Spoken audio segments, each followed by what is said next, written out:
In this video, we'll be discussing social media and social networks. Now, I could go into detail on current popular social media sites and the specifics of how they work and function. But the problem with that approach is that social media networks change so rapidly that by the time you graduate, you'd be looking at a completely different landscape of social media services. It was only a few years ago that sites like Vine, MySpace, and Dig were leaders in their respective areas, but are now almost non-existent. Great example of this rapid change of pace is that in your textbook it still refers to Google Plus as a current social media provider, when Google Plus stopped operations in 2019. So instead of looking at specific social media providers or sites, in this video we're going to be focusing on how businesses use social media in general to accomplish their goals and gain competitive advantage. I should also note that this video is part 1 of 2 on Chapter 9. This video will cover social media, while part 2 will cover e-commerce, and will be posted at a later date. But before we get into that, as always, there are some required readings. Before watching this video, you should read Chapter 9, Social Networking, E-commerce, and the Web, in your Experiencing MIS textbook, at least up to section Q7. That would be all the parts that cover social media. After watching this video, there are a few recommended MyLab MIS homework activities to help you review this chapter's content and study for the quizzes and final exam. Let's now begin by discussing Social Media Information Systems, or SMIS for short. But first, what is social media? Well, I'm sure most of you are very familiar with social media. In fact, probably far more so than my generation. But to give a formal definition, social media is the use of information technology to support the sharing of content among a network of related individuals or organizations. By related here, I don't necessarily mean familial type relationships, relationships between family members, but also individuals related by common interest or social circles. The content being shared can be almost any user-generated content, including blog posts, short messages, videos, pictures, or pretty much anything else that can be digitalized and shared electronically. Social media networks also enable communities of practice. These would be groups of people related by a common interest that may not necessarily meet or know each other outside of the social network. Some current examples of popular social media sites include Facebook, Twitter, YouTube, WhatsApp, Instagram, TikTok, Snapchat, Pinterest, Reddit, LinkedIn, WeChat, QQ, Discord, and so many more. The point here is that there's a lot of them, and for the most part, they all target their own market niches. So that brings us back to Social Media Information Systems, or SMIS for short. These are information systems for sharing content among networks of users. How is this different from just social media? Well, just like the difference between IT and IS, the difference between social media and social media information systems is that SMIS include the human element, the procedures and people, while social media just describes the technology, site, and network. Generally, the actors involved in social media fall into one of 3 roles: social media providers, users, or communities. Social media providers, such as Facebook, YouTube, and Twitter, provide platforms on which users can share content. These platforms tend to target specific demographics or content niches. For example, YouTube is targeted at long-format videos, Instagram photos, and Twitter short messages. Pinterest and LinkedIn, on the other hand, tend to target a specific demographic of user. LinkedIn is aimed towards people seeking employment and tends to have older users, mostly over 35, while Pinterest has a user base that is 77% female. The most popular of these providers currently is Facebook, now called Meta, which not only has billions of active users on their main Facebook platform, but also owns other popular social media sites and apps including WhatsApp, Messenger, and Instagram. The next role are users. These are both the individuals and organizations that use social media platforms to share and view content. According to recent numbers by Data Reportal, We Are Social, and Hootsuite, there are over 4.5 million users of social media. That's more than half the population of the Earth now using social media, and the trend shows no signs of slowing down. For organizations, social media has become an important means of interacting and handling relationships with customers. We are seeing similar growth in companies embracing social media, with over 77% of Fortune 500 companies actively maintaining a Twitter account, over 70% with Facebook pages, and over 69% with YouTube channels. It's easy to see why businesses are so interested in social media, with half the Earth's population using it. We've moved from social media being a possible competitive advantage for your company to the point where not maintaining an active social media presence would put you at a significant competitive disadvantage. And that's something we want to avoid. The last role are communities. These are groups of users that share mutual interests that transcend familial, geographic, or organizational boundaries. These communities can be formally defined, such as Facebook groups on Facebook, subreddits on Reddit, or servers on Discord. Or they can be informal communities created simply by users tending to interact mostly with other users that share the same interests. The real power of communities comes with the ability for a user to amplify their voice or message. For example, if you tweet a message out to your friends in Community A, and they all retweet it to their friends in the communities they belong to, who in turn again share it to communities they're involved into, we'll start to see exponential growth of people seeing that message. These may even be communities that cross network boundaries and exist on other social media sites without a direct connection to Twitter. The number of people that see that tweet or message grows exponentially until a critical mass is reached, where there's no one left who is able or interested in receiving it. This is sometimes called going viral, and is yet another reason why businesses are so interested in social media. The ability to get their message or advertisement out to billions of people in a cheap and seemingly grassroots way is incredibly enticing. SMIS are comprised of the same components as any other information system. Recall from our first lecture that information systems are comprised of hardware, software, data, procedures, and people, and SMIS are no exception to this. However, what these components are can change a little bit depending on the role of the actor involved. The first component, hardware, for social media providers would be the physical network and computing infrastructure that supports the social media site and applications. These are commonly cloud-based and elastic due to the sheer size of the networks involved. For users and communities, the hardware would simply be the desktop computers and mobile devices used to connect to, view, and post on social media sites. Software for social media providers would be the server applications, DBMS, and other software systems that define the social network. Commonly, a mix of both relational and NoSQL databases are used by social media providers, as the sheer amount of data and speed of the transactions are too much for conventional database management systems. And this is one of those rare cases where you might see a business create their own DBMS. For example, Facebook developed Cassandra, a NoSQL DBMS to power Facebook's search features, as no off-the-shelf solution could handle the sheer needs of the volume at the time. For users and communities, the software component would be the operating system run on their local computer or device, and the web browser or app they're using to connect to the social media site. The data for social media providers is any content, connection data, or metadata that's provided or extracted from users. For the users and communities, it would be the user-generated content, or UGC for short, that's created by the user themselves or shared by others in their community.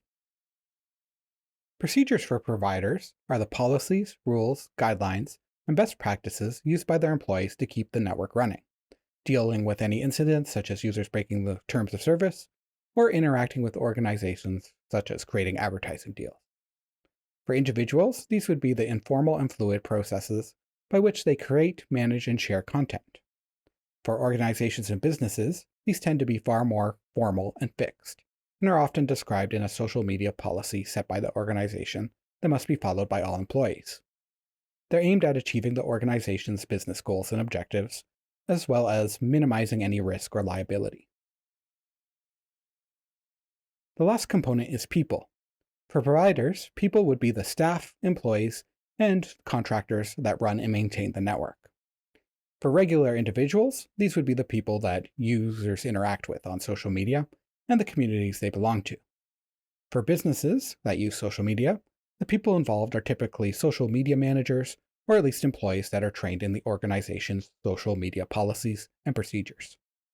So now that we know what social media and SMIS are, How can we use them to advance our organizational strategy and create a competitive advantage? Well, recall from Chapter 3 that organizational strategy must be tightly tied to your respective value chain. Value chains are networks of value-adding activities that add value to raw materials or products at each step in the chain. So how do SMIS fit into all this? And where might social media activities fall in the value chain? Are they primary activities or support activities? Recall that primary activities are activities that directly add value to products, such as manufacturing. And support activities only add value indirectly, like, for example, your HR or IT departments. So where do you think activities that involve social media might fall on the value chain? Primary, support, or maybe something else? I'll give you a few seconds to think of an answer.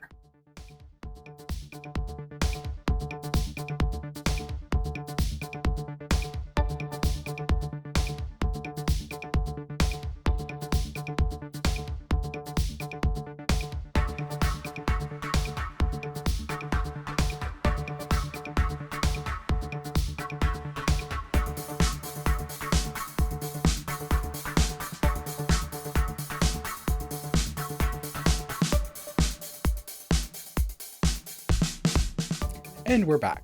The answer is that social media activities are actually both primary and supporting activities. They're involved with most business activities and functions that you would perform in your business. And we'll take a closer look at how social media impacts each of them shortly. Social media fundamentally changes the balance of power between users and communities and organizations. It has both the potential for significant benefits and severe risks for a business using it, as there is a loss of control. No longer do businesses have complete control of their message. On social media, users often have just as much power to broadcast their message as corporations do, and this poses a significant risk if the message is negative for that business. Here we have figure 9.5 from your text, and it does a nice job of summarizing the role social media plays in the most common value chain activities. First activity here that we'll take a look at is sales and marketing. In the past, organizations managed relationship with customers using structured processes and traditional customer relationship management systems. Now, social CRMs provide a dynamic social media-based CRM process that allows each customer to craft their own relationship with the organization. Customers can not only search and view content created by the organization, such as blogs, wikis, and FAQ lists, but also take an active role in posting reviews, asking questions, and creating user groups focused on a particular product. If you recall from Chapter 7, one of the big goals of CRM systems for sales was identifying and retaining high-value customers. Social CRMs turn this around, and the customers with the largest impact on the business are no longer the ones that offer the highest value in terms of potential sales, but are now the ones that have the most influence on social media.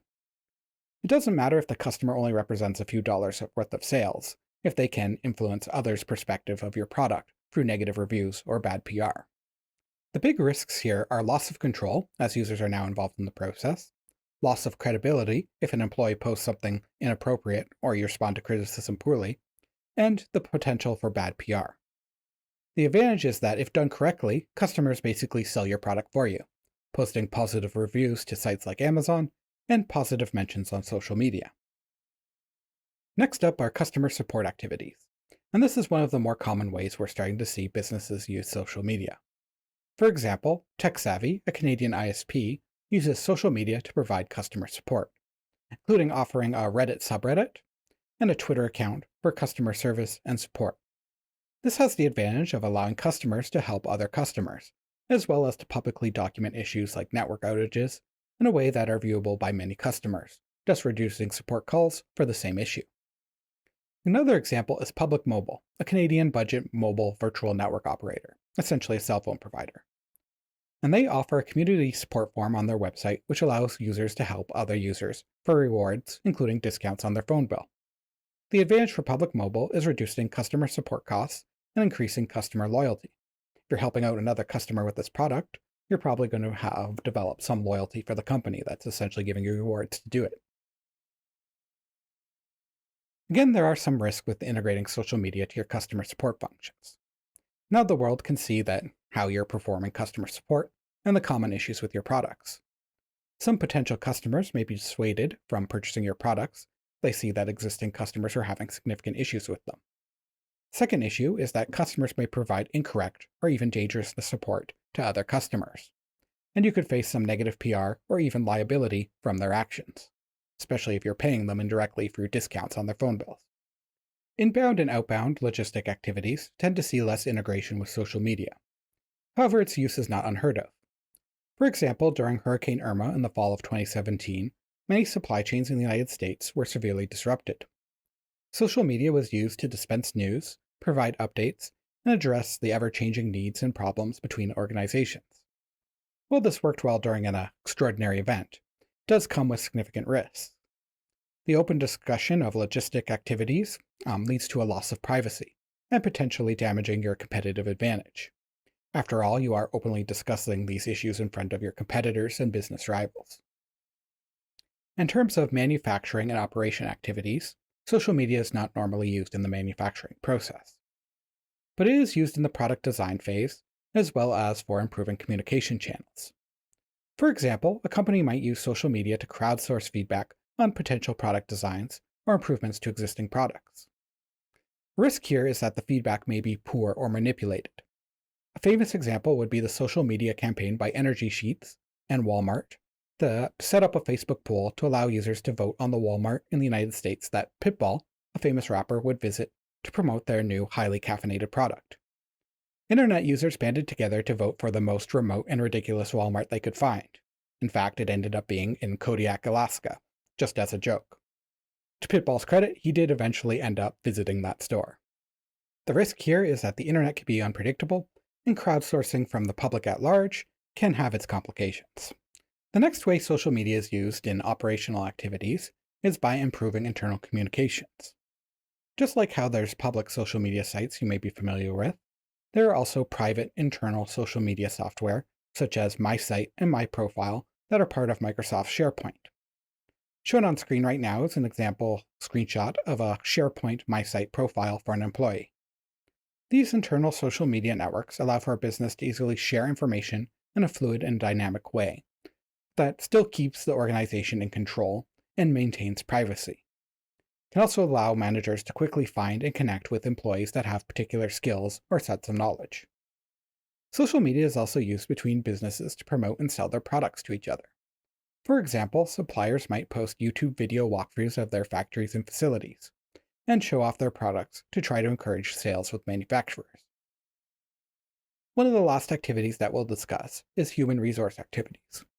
And one of the big social media providers in this space is LinkedIn.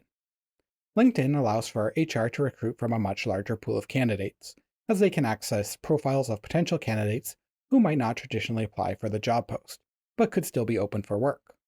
For example, many people keep an active LinkedIn profile even when they're fully employed, and might be open to switching positions under the right conditions. Another way HR uses social media, and this might be more controversial, is to screen candidates based on what's posted under their social media profiles. Candidates that have pictures of partying or alcohol use might be passed on for candidates with a clean social media presence. In the programming world, social media sites like Stack Overflow, or the social aspects of GitHub, also allow candidates to show off their technical knowledge and allow hiring managers to assess their coding quality and depth of knowledge before even meeting with the candidate. Again, there are risks here. Viewing and screening candidates' social media could open up liability issues, as things like marital status or religion that may be commonly displayed on social media are not legally allowed to be considered as part of the hiring process. Similarly, this type of screening could be potentially error-prone and lead to poor hiring decisions if you're throwing out potential candidates over superficial qualities discovered on social media, rather than their ability or experience. Moving on now to the topic of social capital. To those of you familiar with the concept of capital, this might be a bit confusing. Normally, when we talk about capital, we're referring to things like physical capital, that is, goods, raw material, equipment, factories, and so on, or maybe even human capital, such as your investment in your employees and their knowledge and skills. But what's social capital? Well, social capital are investments in social relationships with the expectation of some kind of return. For you in your personal life, this might be treating your friends and family well so they'll help you and support you when you need it. In terms of business, these would be the investments in relationships with customers and suppliers, with the expectation of marketplace returns, such as increased sales. We benefit from social capital in a number of ways. Strong relationships can provide information about opportunities, alternatives, problems, and other factors important to your professional or personal growth. For example, you might learn about new job openings from a friend, or your business might learn about a cheaper supplier from a close professional contact. The next benefit is influence. This would be the opportunity to influence decision makers who are critical to your success. For example, maybe you're applying for a job at a company and a close relative is an executive at this company. Their influence could have a big impact on the decision makers who will be deciding to hire you. For businesses, this influence could be over customer purchasing decisions. If you have a strong relationship with your customers, they might be more likely to purchase your products over suppliers. This can work the other way as well. Actions that have a negative impact on your social media capital with potential customers could influence them to purchase products from another company and avoid you. For example, if your company is known for hurting the environment or exploiting third world labor, you might face backlash from your customers and damage your relationship with them. The benefit of social credentials is having access to a network of highly regarded contacts. Others may be more inclined to work with you if they believe critical personnel are standing with you or in your social circle, and provide additional support or resources they would not have otherwise. And lastly is personal reinforcement. This would be the professional identity and image you develop from the company you keep. For example, if your friends are all bankers, financial planners, and investors, this may reinforce your identity as a financial professional to the outside world, and maybe even to yourself. The same is true of businesses. If you're making deals with and you're partners with major suppliers and players in the industry, your business is far more likely to be taken seriously. So those benefits are all very well and good. But how do we make and increase social capital? Well, we could think of social capital as being impacted by three major factors, which are the number of relationships we have, the strength of those relationships, and the resources controlled by the entities involved in these relationships. For example, a massive network of close relationships, but don't contain many resources, is not as valuable as a small network of close contacts with vast resources. Similarly, a relationship with someone with vast resources is not very useful if this is a very weak relationship. Maybe you just met a CEO once at a conference. This limited contact is far less likely to get you any real benefit compared to a strong relationship, such as being best friends with the CEO of a certain business.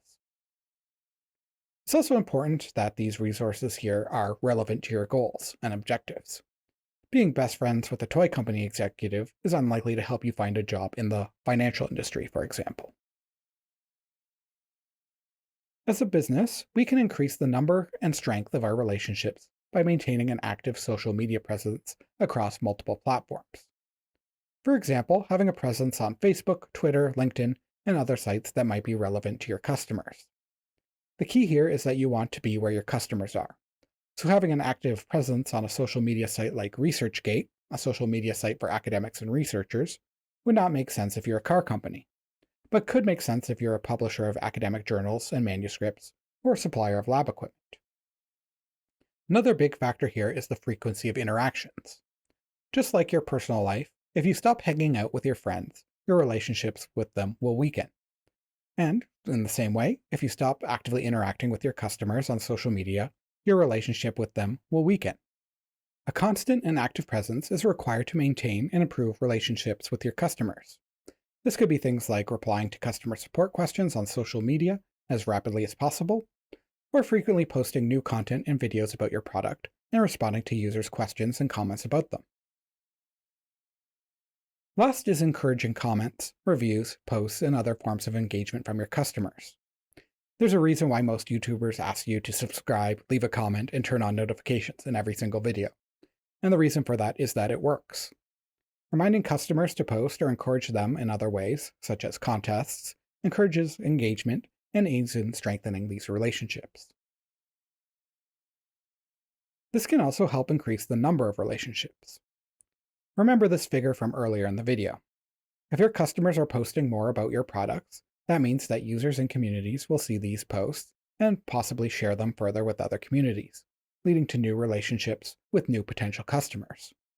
A good example of a social media campaign like this was the Frito-Lay's Do Us a Flavor campaign, where they encouraged social media users to tweet or post about different possible chip flavors, and eventually to vote on the best tasting new flavor.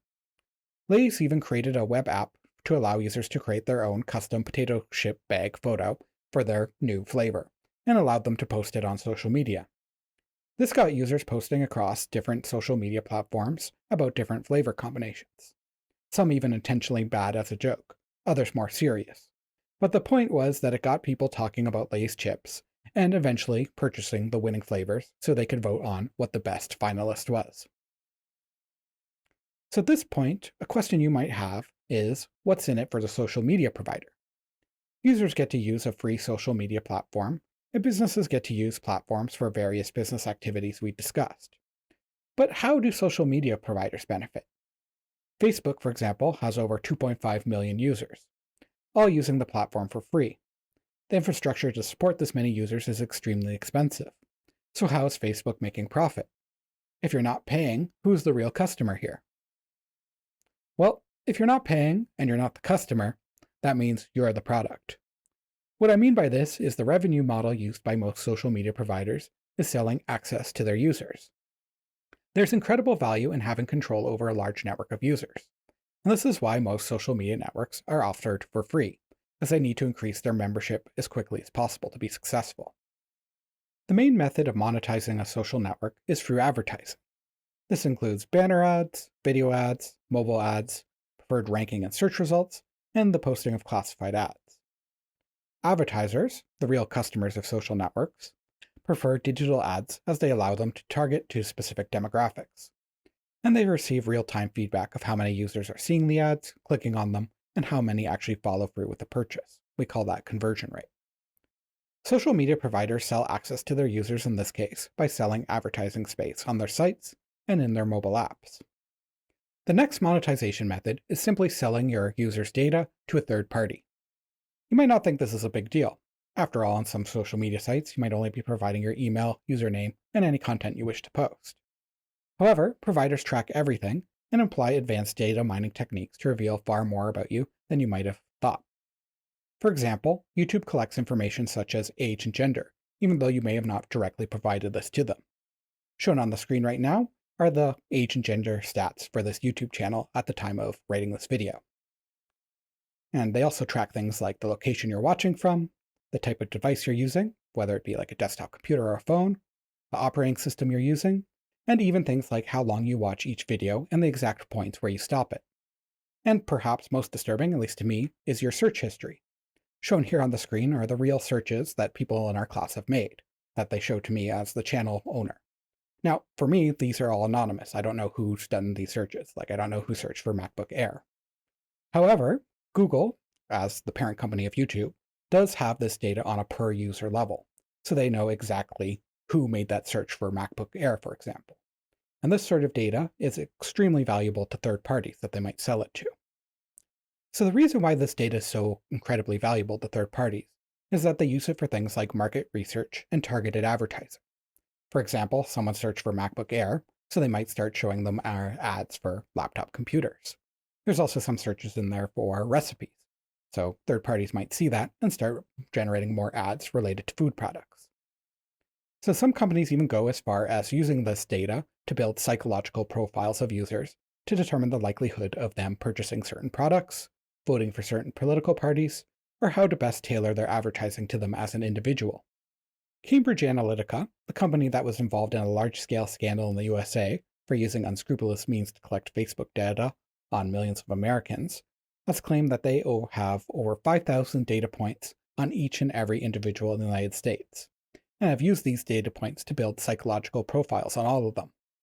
They mostly use these profiles to micro-target political advertising at voters in elections in Australia, India, Kenya, Malta, Mexico, the UK, and most notably in the United States during the 2016 presidential election. So the last revenue model, and this one's a little less scary, is the freemium model. This is where you offer a product for free, but also offer paid for services or upgrades that complement that free product. For example, LinkedIn offers users an upgraded paid-for membership called LinkedIn Premium, which claims to improve your chances of getting hired by allowing you to message users that you're not actually connected to. It also allows you to see who's viewed your profile and giving access to LinkedIn courses. LinkedIn also has premium services for businesses to make it easier for them to find and hire candidates. Another example would be platforms like YouTube and Twitch, now allowing users to pay for premium subscriptions to content creators' channels, which offer perks such as custom emotes that can be used in the chat or other perks set by content creators. In this case, the income from the subscription fee is split between the content creator and the social media platform. So we touched on a little bit of some of the privacy issues with social media, and that leads us into our next topic of SMIS security, or more specifically, how we can attempt to address some of these security concerns posed by social media information systems. The first security concern we will discuss are the risks posed by our own employees communicating on social media. Employees posting on behalf of the company could cause serious damage if they are to post inappropriate content or be seen as unfairly attacking customers who post valid criticism. This can lead to a negative public relationships and loss of credibility. Employees posting sensitive or confidential information is another concern, as is losing the ability to have a unified message to the public.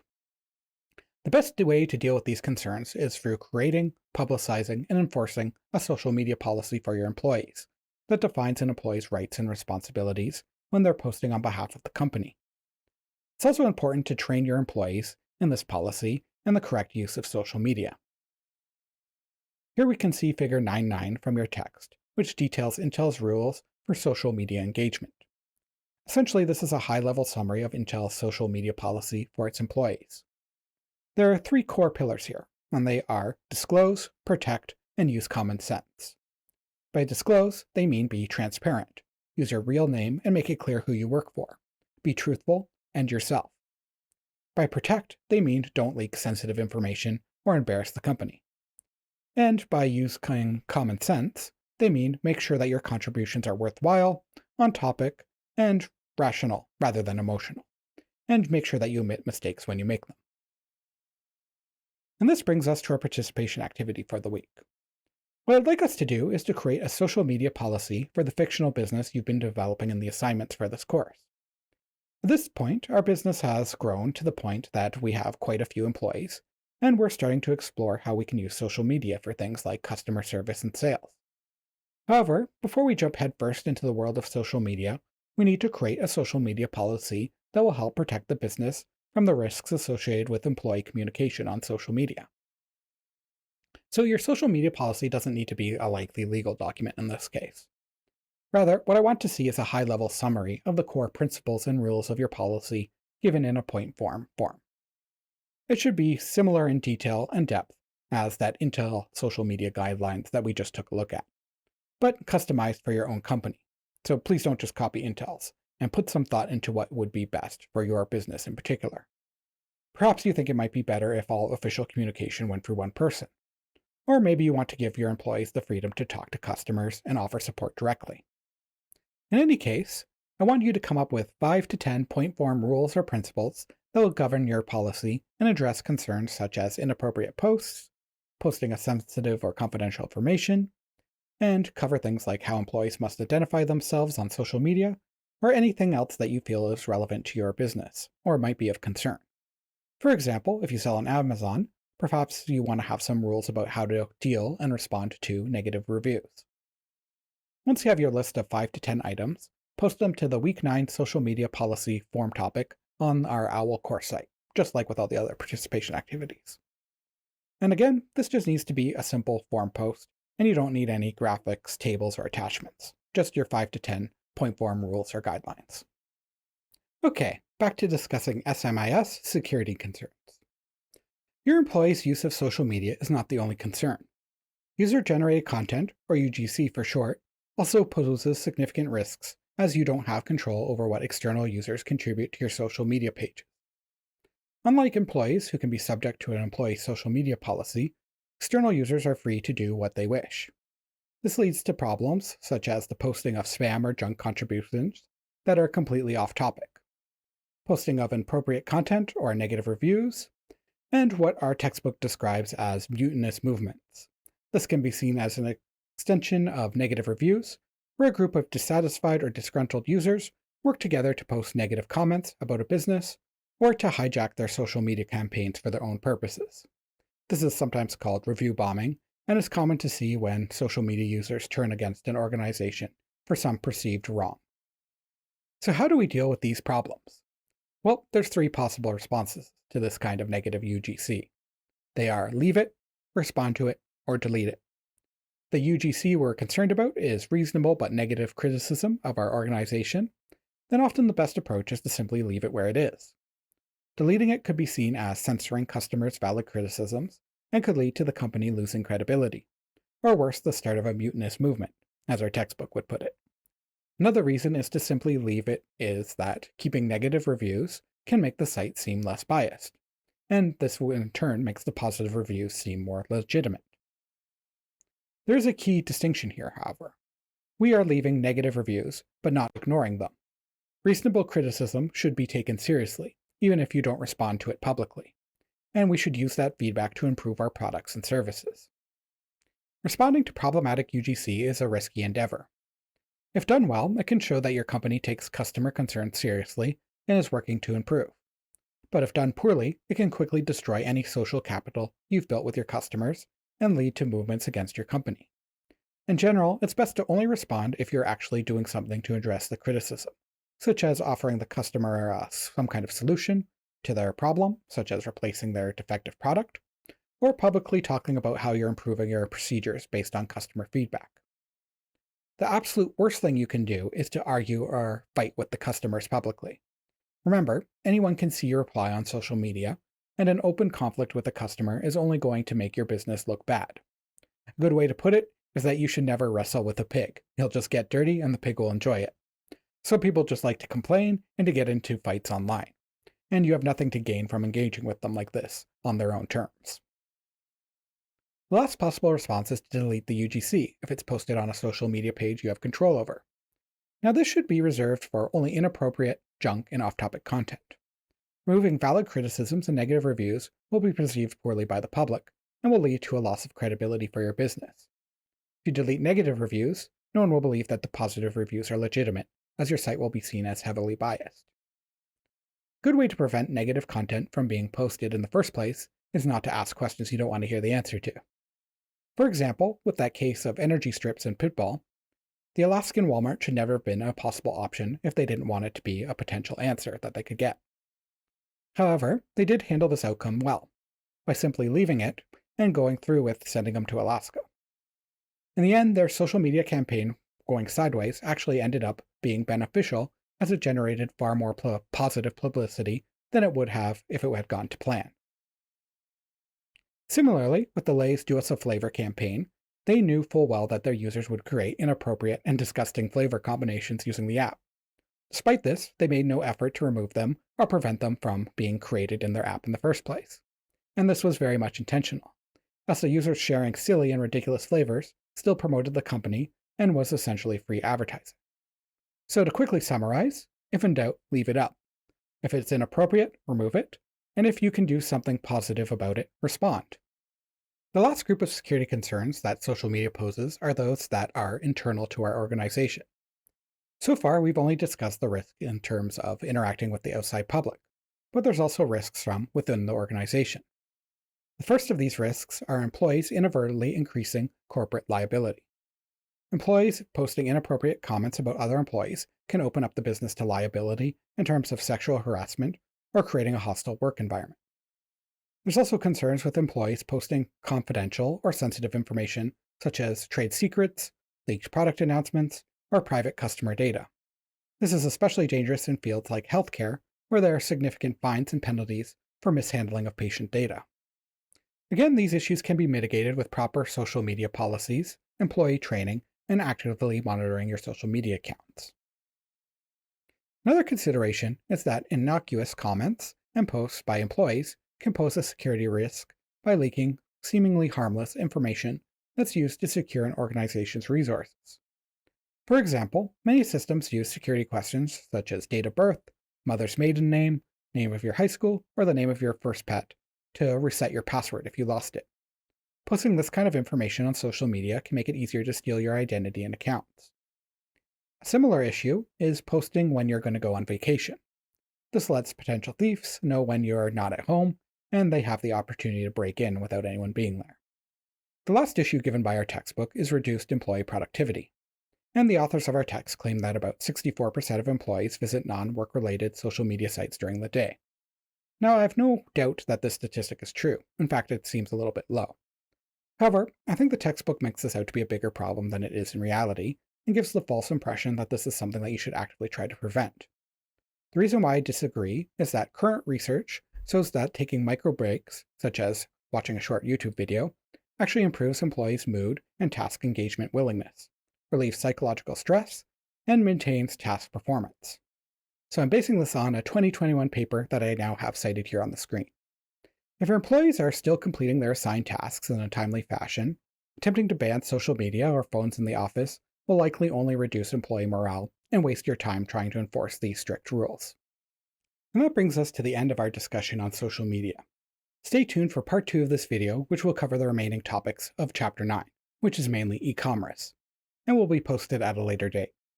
For now, I suggest trying out some of those MyLab MIS activities for Chapter 9, including the video quiz, which will talk a bit more about social media. Thank you for watching, and have a great day.